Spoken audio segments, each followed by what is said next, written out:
Yeah, we're live. It is 1:25 and we are live purely by accident. How on earth does that kind of thing happen? Today we want to talk about 4.6 liter three valve motors, and the photo that I have up, there's lots of things to talk about. I'm going to put up some others too. This was the early, what I call runner length prototype, because it has differences compared to what the eventual like production version was. This was for the 4.6 liter three valve, the one with variable cam. And what we did here was I wanted to be able to, the same way that I did on the two valve and the four valve, both the early and late Cobra motors, is take a manifold and that allowed me to adjust the runner length so that I could, one, demonstrate what runner length does for the umpteenth million time, and then also try to choose what I wanted, like what the ideal combination of runner length would be for a 463 valve, and then therefore make a production piece knowing what runner length I needed. Then I would have to do, well, okay, we need this runner length. This is the power curve that I want. But now how do I make that fit? How do I make it fit? And how do we have the throttle body kind of in the same place? And does it fit under the hood? And, does basically it fit the packaging and all that? So, and can it be produced? Can you make it? And so I did all of that, and I'll show you some of the photos. In fact, we can show you one of these. I'll show you what the finished piece looked like. That's when we ran it with a Vortex Supercharger, and we also ran, obviously, naturally aspirated. We ran the stock throttle body on it because, and you can see the stock throttle body on these was a dual blade throttle body, and it went into three or different tubes that missed the other tubing that's there. You can kind of see that. So it was, again, it was a bit of work to make all this happen. And then the plenum was down low, and then the runners went down in with radius entries, and all of that was, all that worked out fine. Obviously, it worked good in A, and it also worked good with a blower. But what we want to talk about first, before we get into any of that, we've talked about that a few times, I think, on the live feed. But what we want to look at is, in this photo, you can see a couple of things. First of all, this is a dual plenum deal, two throttle bodies. These are both AccuFab throttle bodies. I think 75 millimeter AccuFab Ford Mustang throttle bodies, like the 5-liter one. Also, if you look back at the back, you can see the two plenums are joined together because this has a definite effect on the power curve, as does adding lengths of tubing. In our case, I think we did 3-inch tubing in front of each of these throttle bodies, and then a radius entry on them, and that has an effect. You can see we have the Super Ritchie dual drive-by-wire throttle body kind of going in the center. We have the, attached to each one of the throttles, we have I think it's baling wire going in and curving back. So we have a center pull for both of those. Really, for us, it's really easy because all we're trying to do is just get wide open throttle. So it's not terribly difficult to do that. To get them to sync and all that is a little bit more difficult. But you can see we have essentially giant vice grips there connecting them together. And one of the reasons for that is that the way that we have the throttle bodies aimed, they didn't want to link up and sync together and open up at the same time. Also, we basically, with these plenums, we made these throttle bodies, because this plenum worked for a lot of different things, as long as the bore spacing was comparable. But with the throttle body mounted that way, they only worked good when I had one configuration. that's the way that the blades linked up. And this was actually, we had run these plenums before on, because it worked on all the 4.6 2 valve, 3 valve, and 4 valve stuff. But I made those fixed throttle body mounts when the runners had angle to them. And so that put them flat, and so that you could pull it together, and it worked out good. But when they tried to run them like this on the straight section, which made it a lot easier to adjust the runner length, then they are in the wrong position. So you got to solve all of these kinds of things. The easiest way is to not have that throttle body flange fixed to the plenum. Have it attached with a coupler. So that way you can just rotate the throttle body and put it however you want, so that they're both flat, so a single pull, they work together, and it makes life a lot easier. So that's one of the things I wanted you to look at. The other thing you'll notice is, obviously, it has adjustable runners. They're slip fit, real easy to do. It makes it simple so that we could, change the runner length really fast and go, oh yeah, this is not good, this one's good, this one's pretty good, whatever, all that stuff. The other thing is, take a look at the injectors on top of the plenums. So that's kind of what I wanted to talk about today. Right now, they're just, we have injector bungs basically welded into this plenum at the top, right above all the runners. Right now, they're just plugging what would be very, very generous vacuum leaks. But the idea was to put a fuel rail on top of there and to run that so that we can move the injector location from down at the base where the intake manifold intersects the cylinder head, and that's normally where they spray in at a particular angle. And then I wanted to run them up at the top because we know that it has a pretty decent effect anyway, having tested it a number of times on power output. It's one of the tests I never got to run, and kicking myself for it. Wish that I would have done that. But my question for you guys is, do you think, this is a misconception a lot of people have, so there's a trick here.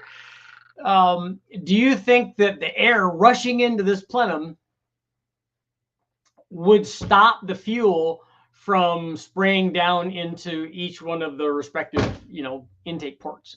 Do you think that it would stop that? Do you think it would push all the fuel back to the back? Do you think that that's the way that it works? Or do you think that each runner draws air in and then the front of the plenum feeds that what would otherwise be a vacuum? So let me know. I'm curious to see what you guys think. I'm curious to see if you think, and then we're not talking about a supercharge application. We're just talking about a naturally aspirated one to begin with. Do you think that the fuel would get down into those runners evenly, even though they're fairly far away? The other thing that I should show you, I don't know if I have a photo of that, but inside these common plenums is a full radius air horn that sticks up probably, I'm thinking probably 2 inches from the base of the floor of the plenum up into the plenum. So it's not this, the injector wouldn't have to spray fuel all the way down to the floor of the plenum. The radius air horn is up closer than we see here, up closer to the injector. Now, ideally, I think it would be even better if I use like a Hemi style injector that has a long pintle on it that's stuck down in there farther. One of the things that the Formula One guys did is when they had a plenum like this, is they put like a V section and then a flat floor where the injectors are. So they put the injectors down closer to the air horns on these things. They were also running 1,000,000 pounds of boost on the turbo motors, both on the 4-cylinder BMW stuff and on the V6s. They were running a lot of boost in those, which would tend to make that inside area probably quite a bit more turbulent. But having it that far off, that standoff did show benefit in terms of power when I tested it on a naturally aspirated, albeit an IR manifold on the Honda. And then we've tested a number of times for Bonneville cars that we've done and stuff with Tom. And we know that that works. We know that changing the injector position definitely adds power. You add charge cooling and, and then you get to play with the thing that all of the super tuners tell you, oh, you got to play with injector timing. Okay. I can tell you that when we did all of the testing and gained power, we never once changed the injector timing. It just added power the way that it was. I'm not saying that we couldn't maybe whittle a little bit more out of it if we did do that, but it just worked. And injector timing, I know, is a lot more critical on DI motors than it is on port injected motors. But we know that this worked, and having tested it many, many times, if you just look at a carburetor and tunnel rams, all of that works. And it does add power. In this case, it's something that I wish I would have tested, because I need to look. I might still have these plenums, so it's something that could be possible, later on if I ever put one of these things back together. Not on a 3-valve, but that would be my last choice. Actually, I would rather do a 2-valve and have the 2-valve version of this. Although I think I now have since gotten rid of most of these lower manifolds. Like you do. But this kind of thing was cool, and I'll show you. So this is the 4.6 3-valve. That's what that manifold eventually became. So rather than just going straight up into dual plenums, it just wrapped over and made it so that, again, it all fit under the hood and used the factory rail here and and we could obviously add a Vortex supercharger to it and drive it and all that stuff. So it all worked out good, and it did add power over the stock one. I never ended up producing it, but I spent a lot of time and money making that and making it all fit, and then nothing. That's all part of it. That is all part of the deal. But this was cool. Let's see if I have another. Do I have another image?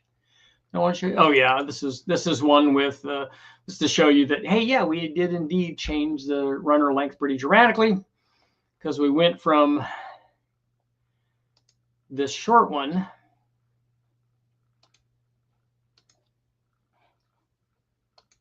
to this long version. You can see all that we've done is stack these intersecting tubes up and run it, and you're probably thinking, yeah, but that's just going to leak. It's all fine. Even if it idles up high, we run it at wide open throttle. We have, and you can see there's evidence of one that was done like that. We have also, if we want to go to the trouble of having it idle, personally for running wide open throttle testing, that's not important to me. We have taken and taped up all the seams. We just use duct tape and tape up all the seams, and then it's idles well enough to where it would idle down at 1,000 RPM or 1,500 or whatever. So it's not really a big issue. So the guys are concerned with that, but it all worked out fine. And the other thing that having the slip fit does is, if everything is not lined up like exactly perfect, it gives you the little bit of wiggle room that you have. The thing could be at kind of an angle. It could be, tilted front to back or whatever, and it all works out. Again, we're looking for, I think we started out doing a minimum of 2-inch changes. So we had a set of 2-inch runners, we had a set of 4-inch runners, and 6 and 8 or whatever. And so that we could also then do intermediate ones and stack them together and make them even longer. We went up fairly high on this just to get really long runner stuff to show, hey, look, we made all this power down low, because that's what it does. But this was this was fun stuff. Jet, Eric, Grass, Danny, what's going on? Coyote swapper build the 3V. A Coyote has a lot more potential, but it certainly is, if you already have a 3V and you can boost it and you're trying to get, it would depend on what power level you're trying to get to. If you can get there with just adding boost to your 3V, which you can, they can make a lot of power, and you can get there with it, that's the cheaper way to do it. A Coyote swap then allows you to go way beyond that, though. How does a 3V compare to a 4V head? The 3V actually makes really good power. I mean, the 3V was rated at about the same thing that the 4-valve Cobra was rated at. I mean, they were rated at 300. So, and that's what the early Cobras were rated at. Danny, what's going on? Life is so much easier before I heard this channel. Now there's a million combinations that need to be tried. That's, Bill, I felt exactly, well, I still do feel the same way, but I felt exactly the same way when I did my first dyno test. My first dyno test was actually a chassis dyno, and it was a land and sea way back. I think that we had to sit in the back of the trunk of the car and put sandbags on it and get it.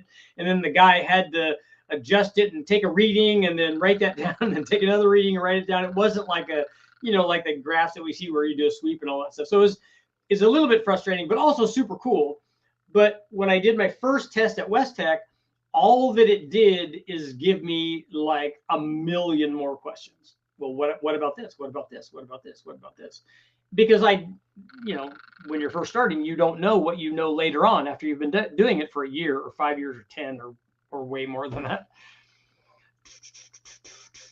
3V MacGyver, that's right. Run 2 sets of injectors. You can, harder to do for tuning, and some ECUs won't do that, but some of them will. Oh, an L76 rec port head, sloppy stage 2 cam, kind of run flat top pistons in this engine? Yes, you can, without having piston to valve clearance. You're good. And if you're going to buy flat top pistons, get ones with have valve release so you can run an even bigger cam. But if you're going to put factory flat top pistons in it, then you could just put flat top pistons in it, and that camshaft has piston to valve clearance. That's basically shower injection. Engine, my girlfriend's garage, all okay. Engine is in the Camaro, and I'm busy with the wiring. Nice, beautiful day in Minnesota. Yeah, it's nice out today.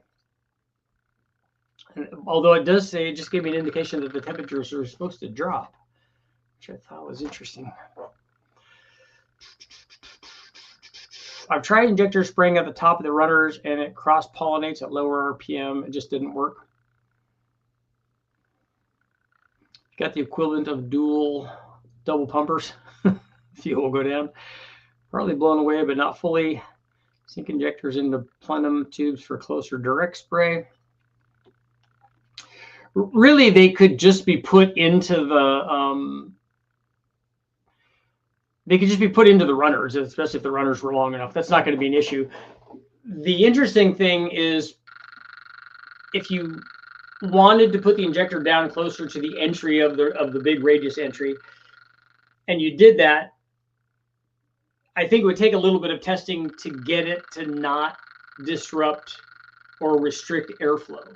Now, most of the air seems to wrap around the outer edges of the radius entry and not go in the center, which is why it didn't have a big effect on airflow when we were repositioning the injector in and out of on the IR deal on the Honda. It didn't have a big effect because you might be prone to thinking, well, you're reducing airflow by putting the injector in the middle there, and then reducing airflow by adding fuel because you're displacing some of the airflow. But then you also get a gain. So how is that happening? Are you getting even more of a gain and replacing some of that loss also? And if that loss wasn't there, that the gain would be even bigger. All really good questions.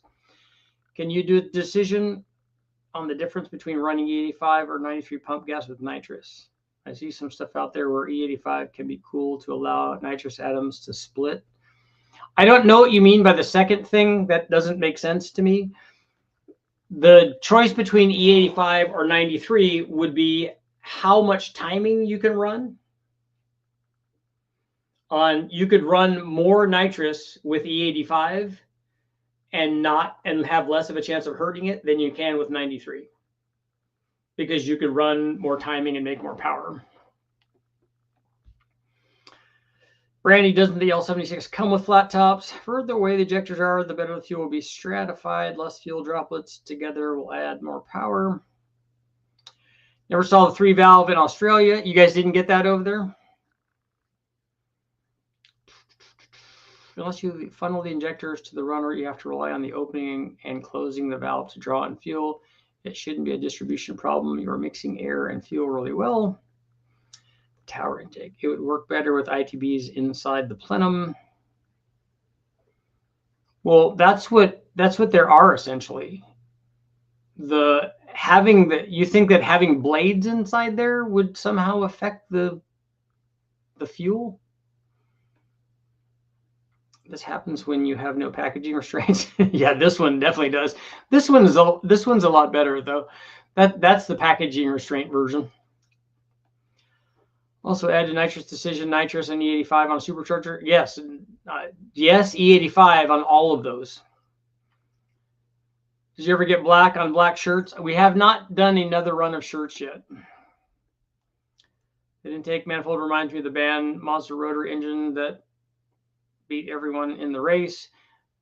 Well, if you're talking about the 4-rotor deal that won Le Mans, that had sliding trumpets, that is very cool. Sliding trumpets are common, not just on that, were common, not just on that motor, but on other motors too. It's pretty cool. Can we get a 3-valve build like the 2-valve videos with cams and head swap? I have some 3-valve stuff up there. We have tried cams in it. The problem that we had with running the 3-valve is that I didn't have a way back then to run it with variable cam. So we were just running it with fixed cam positions. But I have videos up where we did ported heads and we did cams and did obviously different intake manifolds. We did blower stuff. We did turbo stuff. All of that information is already up in video form.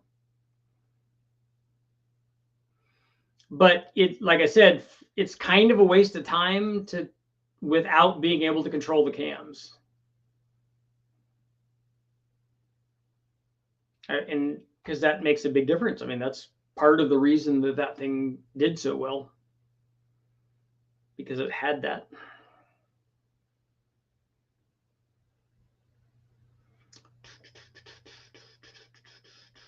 You can see that You can see where the variable cams are. There's a plug on this in this photo right above where the oil fill cap is. It's just not even plugged in. I don't think there's anything there now. Nope. The Vortec was nice. We also ran an HP Performance turbo setup on this. We did a bunch of testing.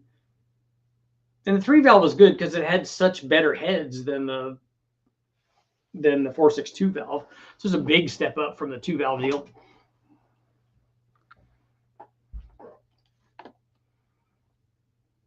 I'm kind of surprised that they went this direction, but maybe this was an intermediate thing where they were going, well, it's the 4-valve is one way and then variable cams one way. Hey, let's just combine all that and make a Coyote. That race, and since you mentioned Australia, the V6 3800 had a different intake down under. Yeah, I've seen that one. I've seen photos of that. I ran a bunch of different 3800 intake tests to show you what always happens when you change runner length, and it did it on that motor too, not surprisingly.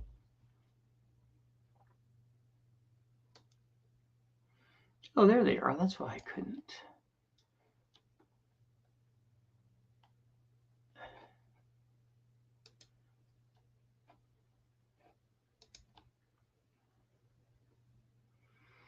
Big long runners.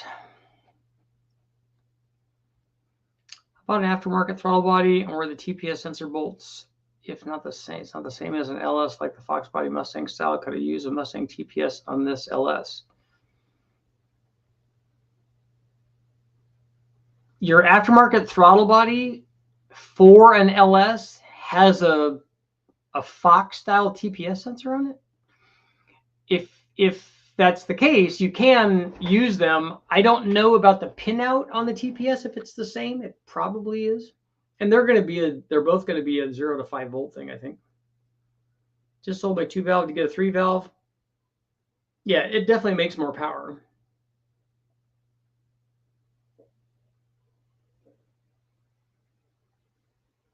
I wish we would have been able to run it with a variable cam, but I mean, it was a good 50 horsepower better than a stock 2-valve was. And guess what? It liked boost, just like a 2-valve does, just like a 4-valve does. They all do.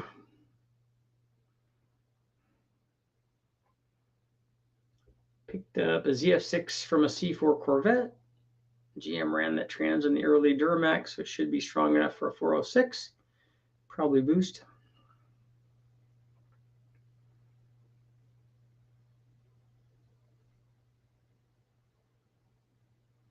So Bill, do you have the bell housing for that?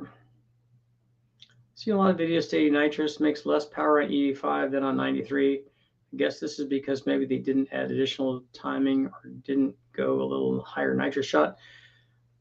I don't know why they would say that. I haven't seen a motor like an NA motor make less on E85 than it does on 93, even when you don't adjust the timing. If you keep the timing the same and you keep the relative air fuel the same, I don't see how 93 makes more power. And so when you add nitrous, I don't see how 93 makes more power with the nitrous. If you're adding the extra fuel, using 93 to add the extra fuel, I don't understand how that could be the case. I've never seen anything like that, and it doesn't make logical sense.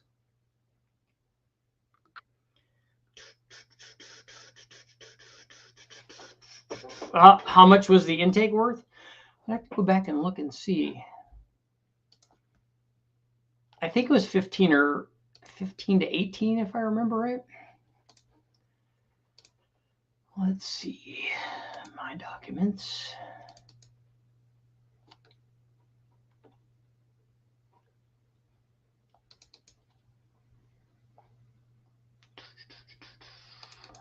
Modular dyno.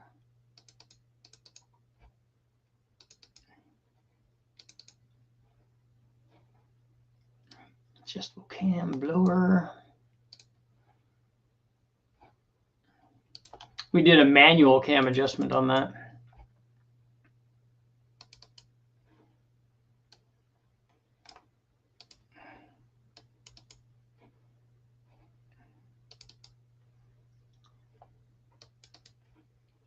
Let's see, I think we have here. And it depends on what runner length we were using. So on one of the long runner lengths, 330, we had 45 foot-pounds of torque down low. And it made essentially the same power at the top as the stock one. And then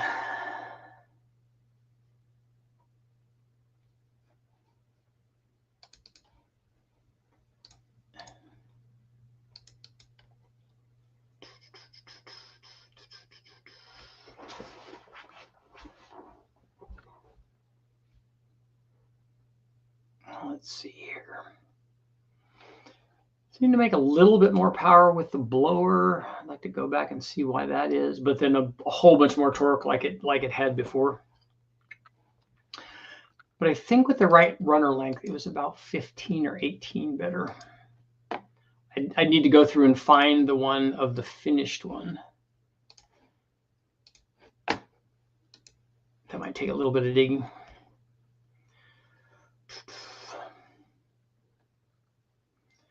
The intake looks like an OBX Honda single cam one. You got the bell housing on the drive shaft. I bought a Holley intake, single plane, multi-port, fuel injected, square flange, 1000 CFM throttle body. Will this make decent power? Yes. A single plane intake manifold on a, is this a cathedral port 6-liter or a rec port? And I don't know about that particular Holley single plane. If it's like their other single planes, those are not, they're not great. If you take a look at all the intake manifold tests that I have. A question about a 5.3. Yeah, Aiden, this is a question and answer period, so you can ask whatever question that you want. So just ask away. I have done lots of 5.3 testing.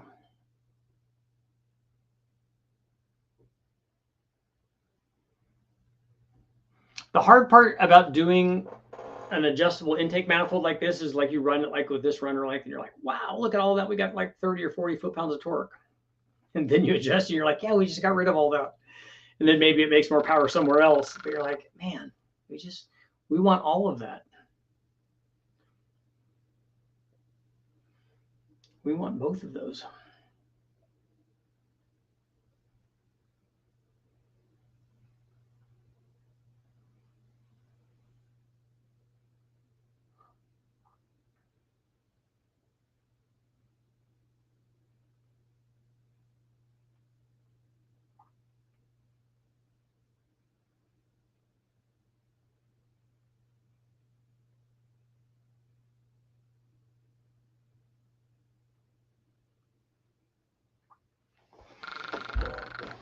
Question. Who has a question?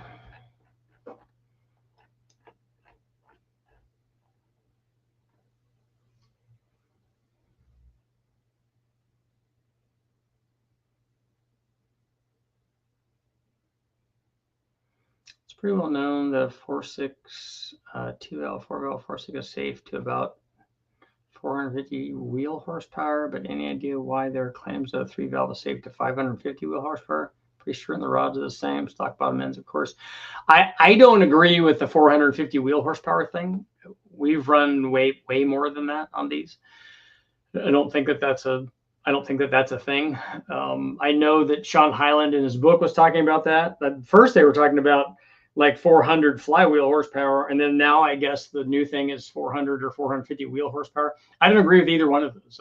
I think it can make a lot more than that as long as you do the right things. I think that it suffers from the same thing that the other people were talking about, like with the Hemis and stuff. I don't think people are putting ring gap in them and hurting them under boost, and I don't think that they're tuning them properly. Because we've made 700 at the flywheel, a bunch of runs like that on a well-worn, used, tired motor. But I don't know why a 3-valve would be any different. Combining nitrous with the 85 can potentially create a combustion environment that's too cool for optimal engine performance. Google search. Yeah. You realize how cold nitrous is, right? negative 129.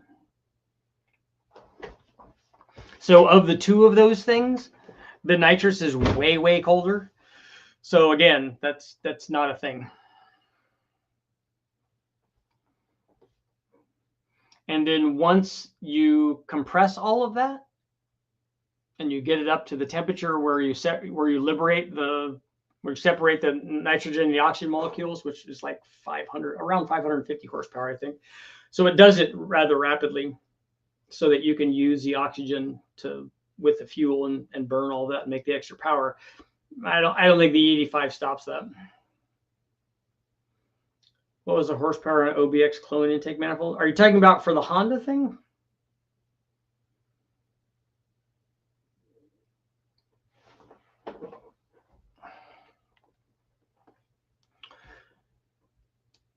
Was that the old square plenum one with just the runner sticking out of it?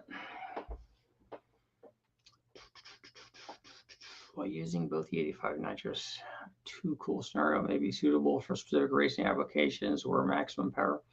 Yeah, I think you just need to get past that. That's not really a thing. What would you recommend on making more power? I want wheel spin, but I plan on doing a cam soon. I'm going to do a Texas speed, chop a copper cam. What else do you think I should do? Well, what size motor is it in? What car is it in? And all of that, so that we can figure out, like, we can get you what you need. All right, Eric, have fun. Have you ever tested a dynamic length intake manifold? No, that's what I was going to ask, because I think I should make one of those. I think I should make a sliding manifold. But it does exactly what this one does. It just does it during one run. Holy intake is rec port heads. I did it for looks. I can't stand the look of the plastic intake manifolds. Okay. Yeah, just take a look at the LS3 rec port intake manifold tests, and you'll kind of get an idea. A single plane is going to lose a whole bunch of power through most of the curve. If it's the right kind of single plane, like we tested Victor Juniors and Super Victors, and those actually did okay at the top. But there is a big trade-off with those manifolds. If I'm going deep down while I'm doing a cam, should I do rod bearings? That's not normally necessary for a guy doing a cam swap.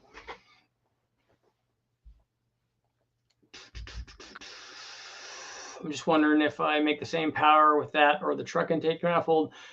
A rec port truck intake manifold is as good as the LS3. And again, if you take a look at the video where we're comparing the LS3 intake manifold to all the other intake manifolds, we did it first on a 6.2, and then with some of the other manifolds, we did it on a 416 stroker on the second part of that. If you take a look at those, you'll see that there was nothing there that could make the same kind of power curve as either the factory truck intake manifold, which makes the same power as the factory LS3 intake manifold. There's nothing there that does that.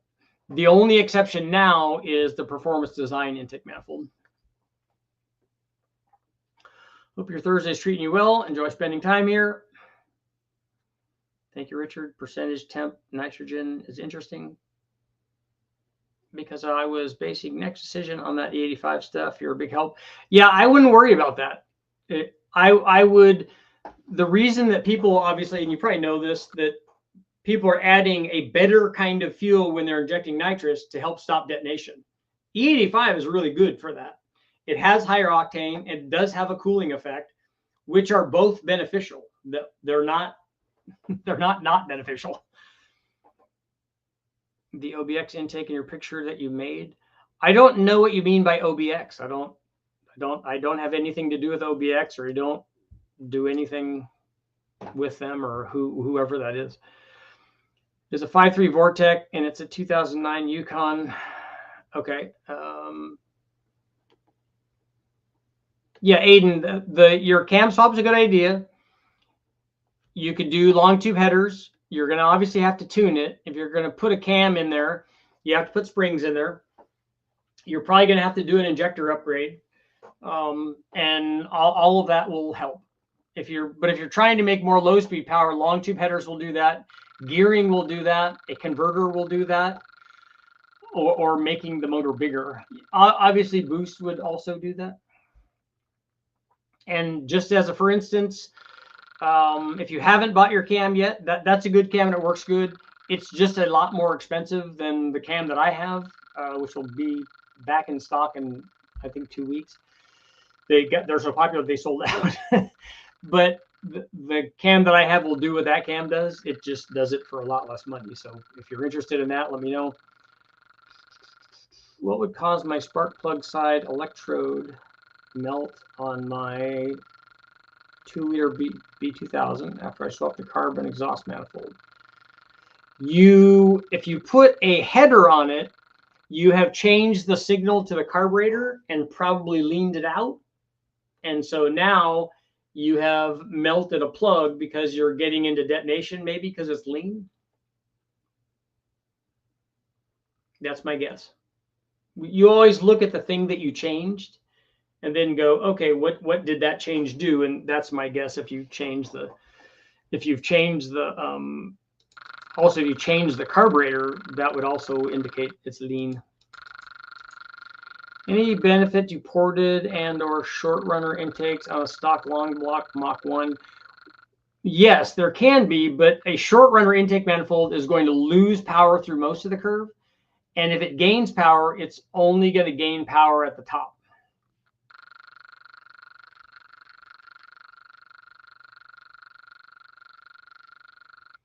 Sean, you don't really know what you're talking about. You think 80-pound injectors would be all right, and I want to do boost like a turbo, just don't know what all fit on it. I would like, and would so put your can on mine. Yeah, we have on our site at richardholderperformance.com, we have injectors and pumps, we have cams, springs, all of that stuff. So, and if you're going to later on do a turbo, definitely upgrade to injectors. We have 80s, we have 1000s, all of that stuff is there.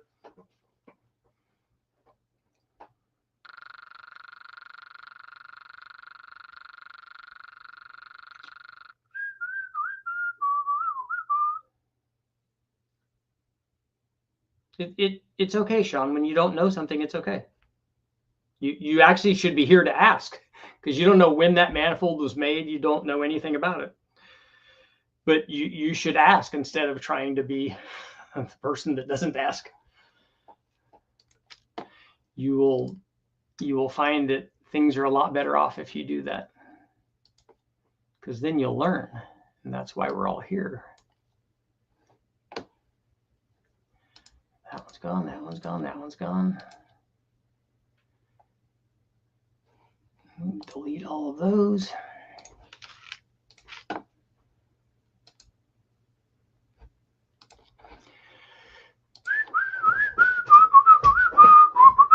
I have no clue. That's why I'm asking. Yep.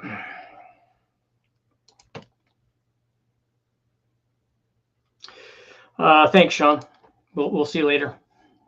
You're not beneficial. Will you be at any events this year so I can grab an autograph? I don't know. Somebody's just asking me about the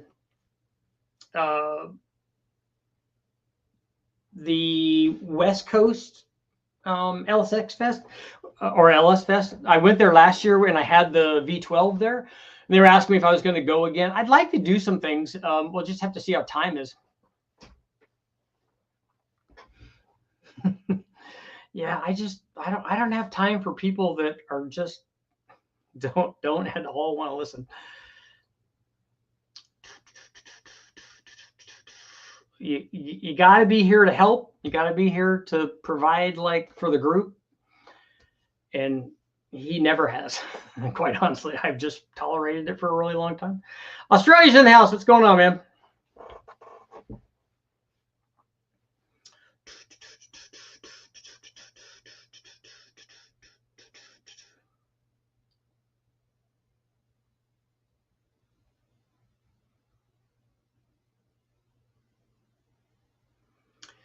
I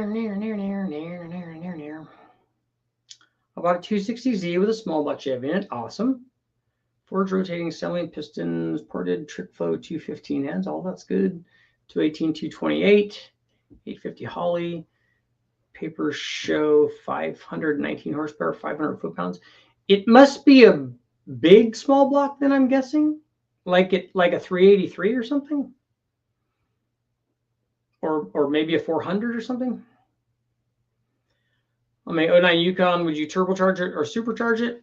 Either one of them will work. The supercharger stuff is going to be more expensive. I was looking at kits today because I was talking to Tom DeMuse, and I was looking at the kits that people have out for supercharging the LS motors, and they're, I mean, all of them are a lot of money, a lot more money, I think, than you would spend on turbocharging it. So I think that the least expensive way probably would be a turbo. Love the PD blower size. She had more of that. I don't know what else we would need to cover for that. Like to supercharge it and stay single carb. What supercharger would work? I don't know. I think Edelbrock might have a supercharger for a small block Chevy that will work. Oh yeah, 400. That makes sense because the torque number is up there pretty good for that horsepower number. But that makes sense. I think Edelbrock has a supercharger that will run a carburetor on it. I don't know if Wyand or Holly makes those anymore that you could run a carburetor on it. I mean, you could do a 671, obviously, and run dual carbs on it. But otherwise, I'm not sure. I don't know if a 2650 has like a carburetor mount that you could run it through. You answered my question fully. I love it. I forgot to ask what was cheaper, and you said it. Oh yeah, a turbo would be less money than what these guys have for these kits that are available. The blowers themselves, even some of the blowers are expensive. Now, if you get an M90, but you're not going to make too much power with that, you can get stuff that would be, and even these ones are talking about, like with Tom has the adapter plates and stuff, but you have to get a lot of stuff. You have to get a lower manifold. You have to get the blower. You have to get pulleys. You have to get the front drive. On some of these kits, though, they use most of what's there for the truck front drive. So you might be able to piece something like that together, but you have to get some sort of inlet to go into it to feed inside into the blower and mount the throttle body on it. The SWS guys have some kits. Don't know how well they work or if they seal or all that. I'm torn between a Whipple 3-liter for my Holden due to better efficiency, but the local produced Harrop 2650 has better support. Yeah, Luke, I think between those two, I think I picked the 2650. Yep, can't find an intake. The Whipple twin screw, a twin screw is really good, but of those two, and especially since those guys are local, a 2650 you can make a lot of power with. You can make 4-digit power level if you wanted to do that. Yeah, a good 2650 will do that. Just make sure that the thing that I might look at on those two blowers was not that one is a TBS and one's a twin screw. That I would look at the inlet side of that. How big is the inlet going into either one of these blowers? If one of them is a 90 millimeter, I would not use it. It needs to be at least a 105, and ideally it would be even bigger than that. I mean, I would like to see a gigantic opening if you're trying to do 1,000 horsepower, because then you just end up getting vacuum between the throttle body and the blower, and that's just less air going in and less boost coming out.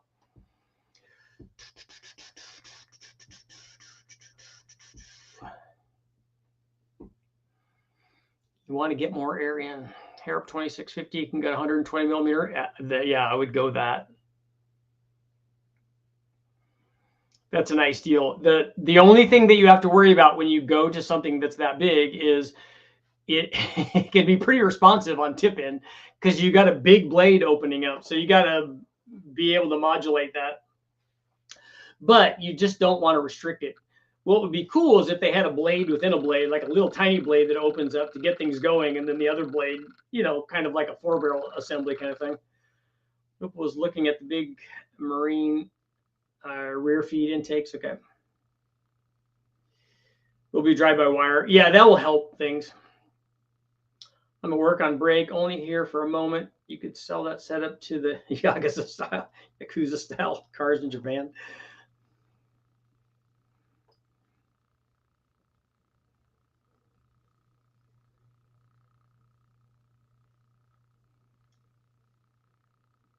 They have their own style of car. Yeah, that's good stuff.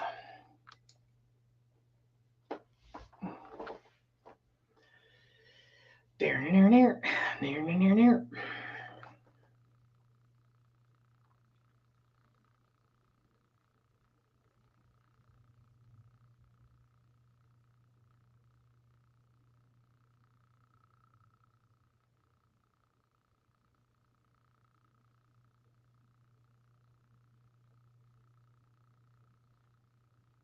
Horror show mixed with bodywork would be my best description. Uh-oh.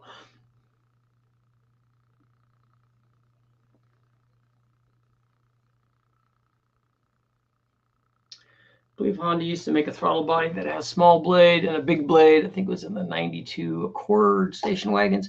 I remember seeing that before. I think that GM did that on their ZR1 motors too.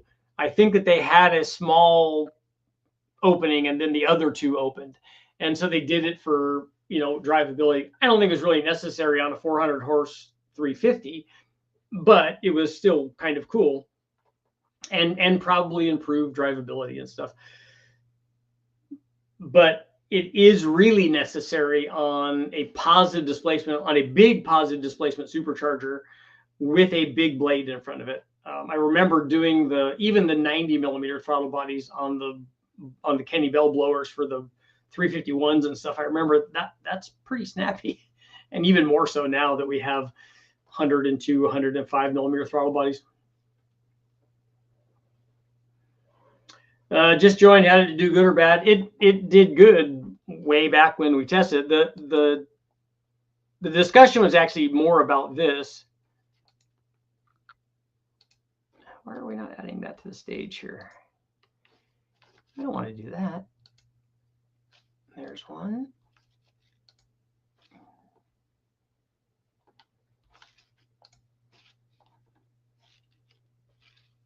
Why are you not added to the stage? There we go. That's what we were talking about. We were talking about the dual plenum one with the injectors on it and blowing fuel into it and all that.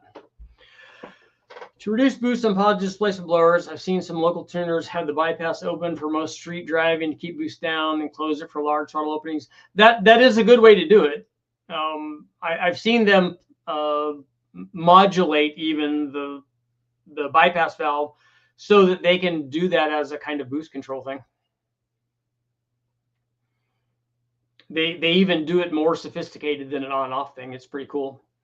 So if I follow the cam install steps on your 5.3 cam swap, I'm worried about messing my timing up. As long as I point the arrow down, it's going to be okay. Yeah, what you do is when you're taking it apart, you line up the two dots. There's going to be one on the crank pulley, and it has a little stamp, a little dent in it. And then there's another mark on the timing gear, and you line those up, and then you don't move it. And then you take the cam out and put the other one in, and then you put the cam in and orient the cam. Just note the position while you're taking it apart. Note the position of the key for the cam, the dowel, the cam dowel. It's going to be aiming like 3 o'clock or somewhere in that area. Just note the position of that. Just make sure that the marks are lined up. Put the cam in that same spot. Put your cam retaining plate on, bolt all that in, put the gear back on so that those marks are still lined up, and the cam will be in properly.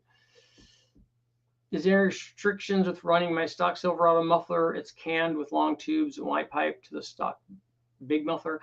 I don't know. I don't know how restrictive the stock muffler is. I don't think it will be a problem. If there's nothing wrong with the muffler, I think it will be fine. My truck has some sort of aftermarket muffler on there. It makes the truck sound a lot more aggressive than it really is, being that everything else on it is stock. It's got more bark than bite.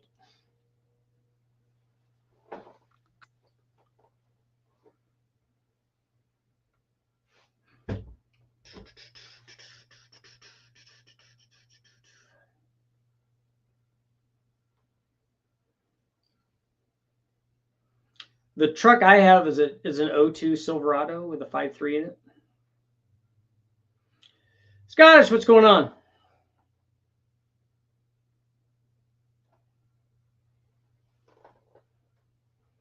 We're talking about 463 valve stuff, intake manifolds, really intake manifolds in general, because all of the stuff carries over to any intake manifold that you'd put on there. I have a single cab GMC Sierra. There you go. Mine's an extended cab. I think it's a Z71. Just changed the front diff fluid on my Denali. It was bad. The fluid was bad. Yeah, that's why you're not supposed to look at it. The diff fluid is like cam bearings. I don't think you're supposed to ever look at it. Do you know the horsepower limit of a TVS 2300? As this would fit under my stock hood. 2650 won't fit.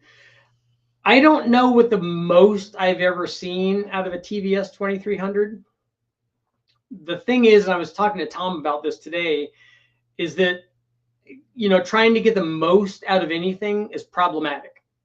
That when you're trying to do that, you should just go to a bigger blower, because the gains, the problems escalate.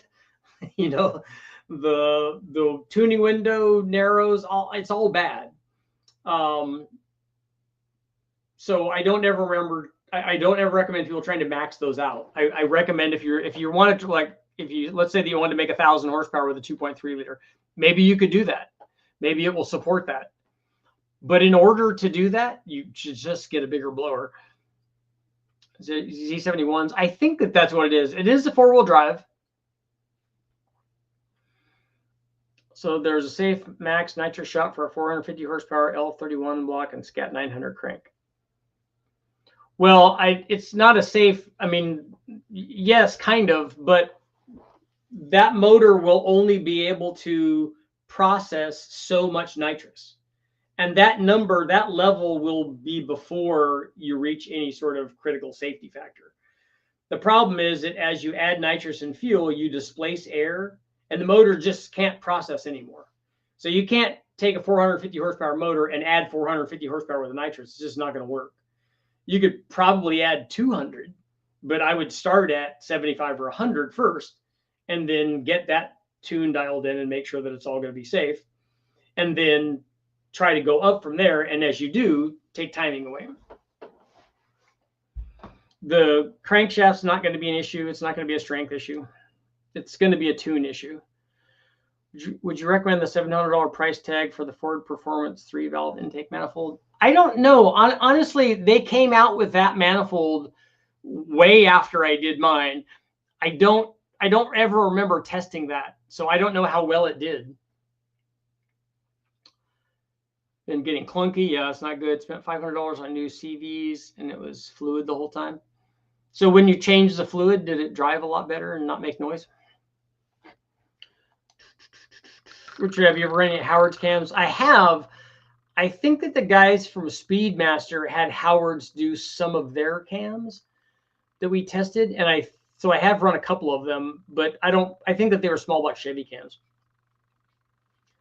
Will an LS3 intake fit a Cathedral Port LQ4 for looks? I think it'll physically bolt on. It's going to leak and it's not going to work, but because the ports are so much different. You can do it with adapters. You can go from Cathedral Port to Rec Port and then run that manifold if you wanted to do that. Called Texas Speed earlier and was wanting to know about DoD AFM, and if I had it, he said, I'm going to have to say, unfortunately, you do. I laughed out loud on the phone. Yeah, does your motor have, you have to delete that? They'll fit, but you have to put LS3 heads or get manifold adapters. That's right. They just want speed. 200 is exactly what I was looking to do. Yeah, I'd do that a little bit at a time.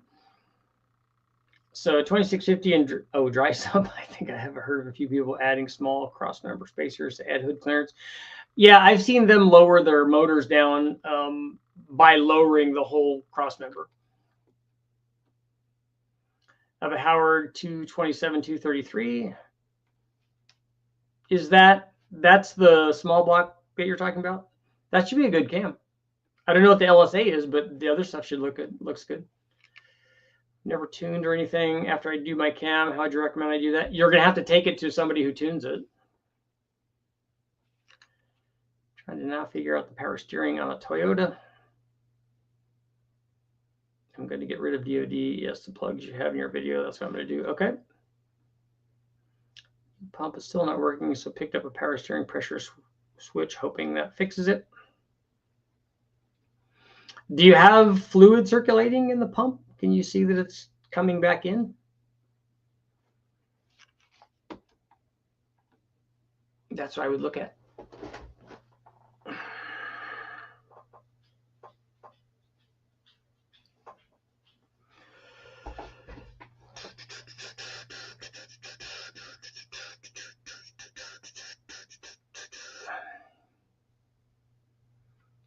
It's going back out the fill container. Okay.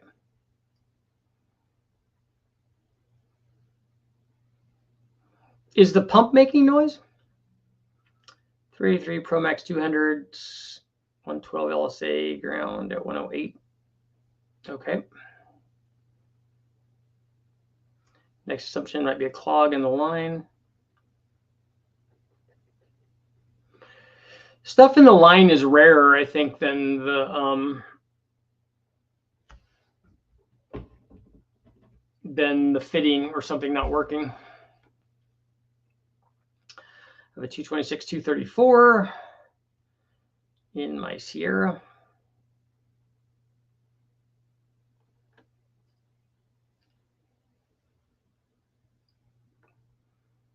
Yeah, the Howard's guys know how to make cams, so that all of that should work. You just pick the cam specs for what you're trying to achieve, and if you want, better idle, you get a smaller cam. If you want more power, obviously you get a bigger cam, or you get a turbo cam, or a blower cam, or a nitrous cam, or an everything cam.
Interesting.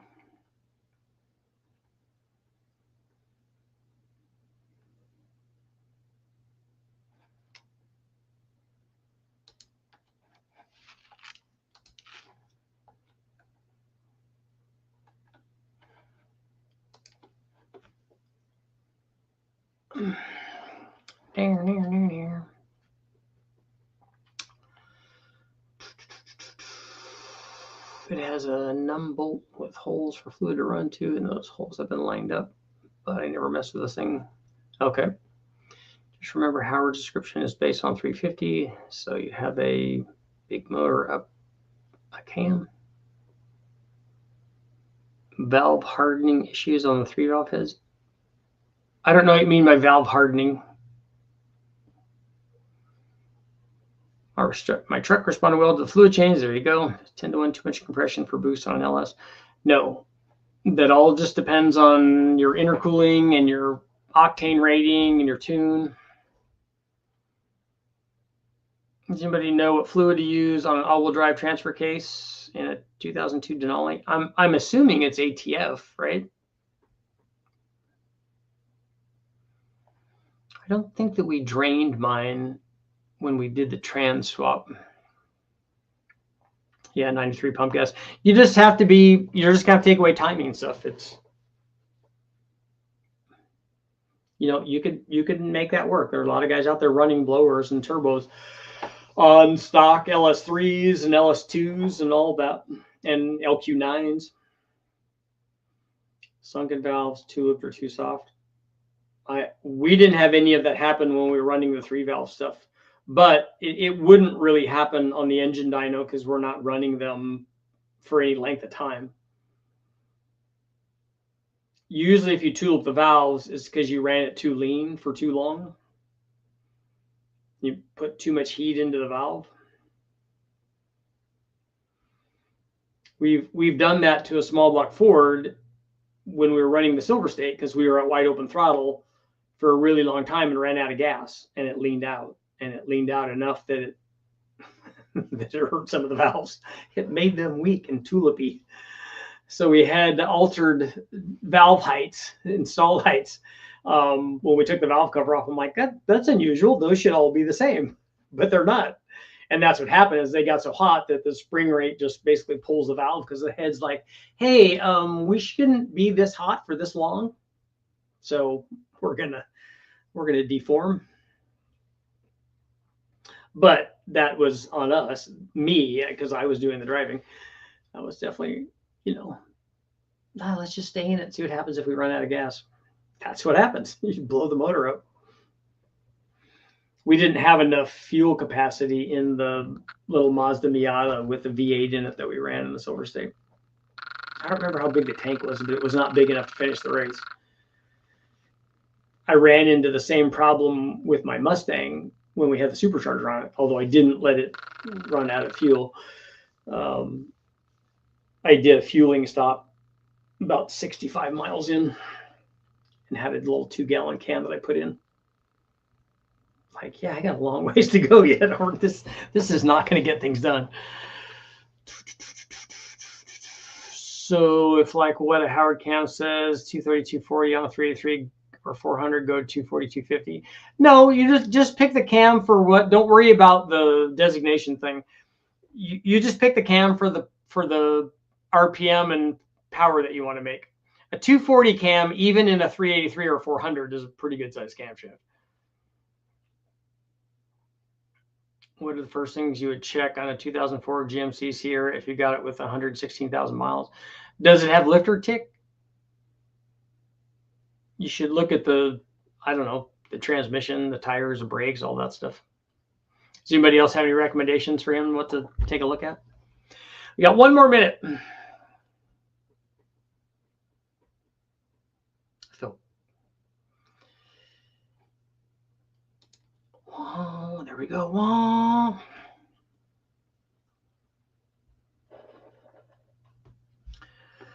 You might have a tank about the size of an FD tank, so near 10 gallons. Yeah, it was not very much. It was not enough. Even though the naturally aspirated motor was fairly efficient, it was still making like 300 or something, or 310, I think, at the tires. Scott, I won't be live tonight. That's why I wanted to get something done during the day so we could make it happen.